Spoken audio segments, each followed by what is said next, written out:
در سر درس کلاس معلم با صدای بلند گفت: دو خط موازی هیچگاه به هم نمیرسند.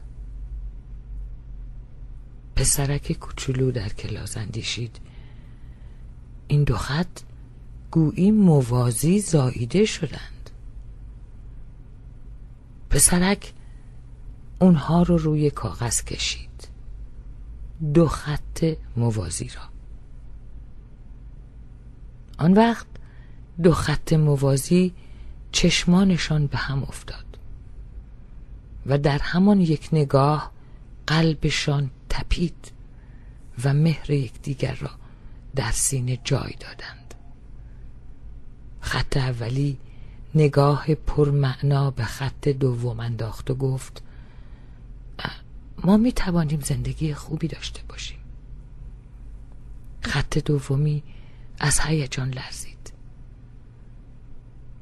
خط اولی ادامه داد: و می توانیم خانه‌ای داشته باشیم در یک صفحه دنج کاغذ. من روزها کار می کنم. من می توانم خط کنار جاده‌ای متروک شوم یا خط کنار یک نردبان. خط دومی گفت: آره، من هم می توانم خط کنار گلدان چهارگوش گل سرخ شوم یا خط کنار یک نیمکت خالی در یک پارک کوچک و خلوت. راستی چه شغل شاعرانه ای.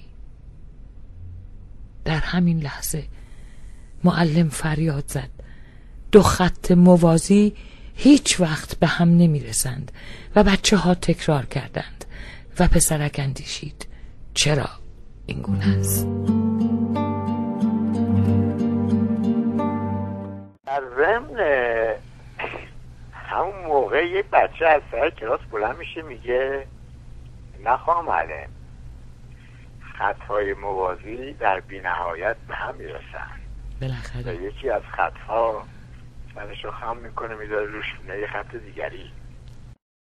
قسم به عشقمون، قسم همش برات دل واپسم.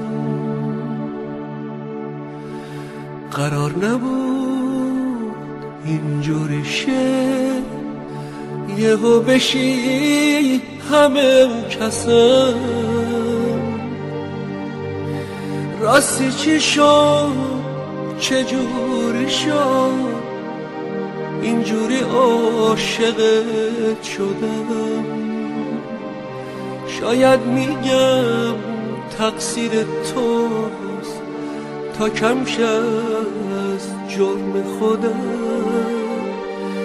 راستی چی شد، چجوری شد، اینجوری عاشقت شدم. شاید میگم تقصیر توست تا کم شد از جرم خودم.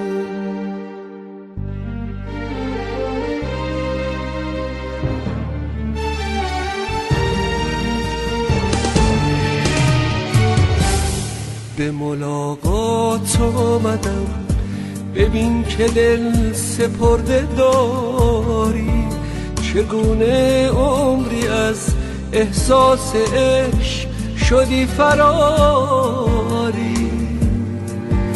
نگاهم کن دلم را عاشقانه هدیه کردم. تو دریا باش و من جویبار عشق و در تو جاری.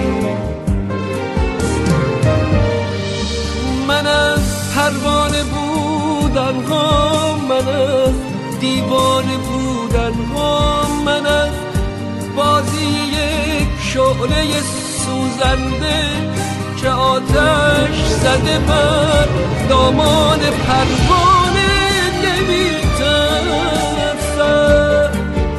من از هیچ بودن ها، از عشق نداشتن ها، از بی کسی و خلوت انسان ها میترسم.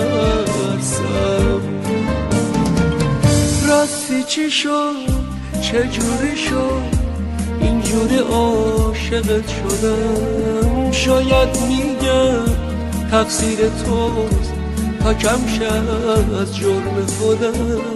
راستی چی شد چجوری شد اینجوری عاشقت شدم؟ شاید میگم تقصیر توست تا کم شد جرم خودم.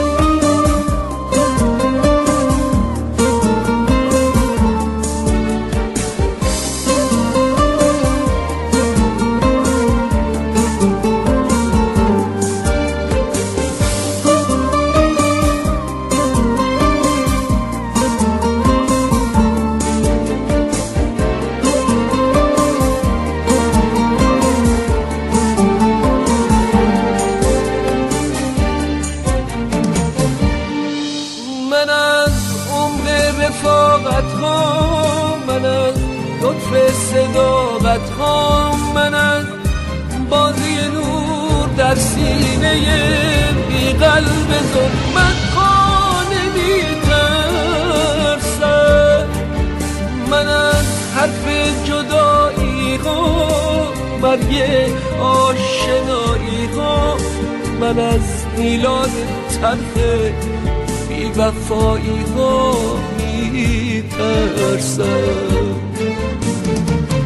راستی چی شد چجوری شد اینجوری عاشقت شدم؟ شاید میگم تقصیر توست تا کم شد جرم خودم. راستی چی شد چجوری شد اینجوری عاشقت شدم؟